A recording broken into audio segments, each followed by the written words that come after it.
বন্ধুরা, আজকে আমাদের ইফতারিতে অন্যান্য খাবারের পাশাপাশি আজকে থাকছে মুরগির গোশের খিচুড়ি। দেখুন কালারটা কত সুন্দর হয়েছে। আমাদের খিচুড়িটা কত সুন্দর কালার ধারণ করেছে এবং খুবই সুস্বাদু হবে দেখেই বোঝা যাচ্ছে।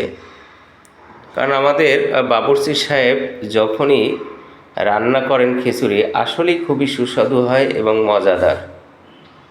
যাই হোক, যারা আছেন আশেপাশে চলে আসুন, ইফতারিতে জয়েন করুন। কারণ ইফতারি তো একা খাওয়ার জন্য না, ইফতারি সবাই মিলে খেলে একসাথে সওয়াব বেশি। যাই হোক, সবাই সুন্দরভাবে রোজা সিয়াম পালন করবেন সেই দোয়া রেখে আল্লাহ হাফেজ।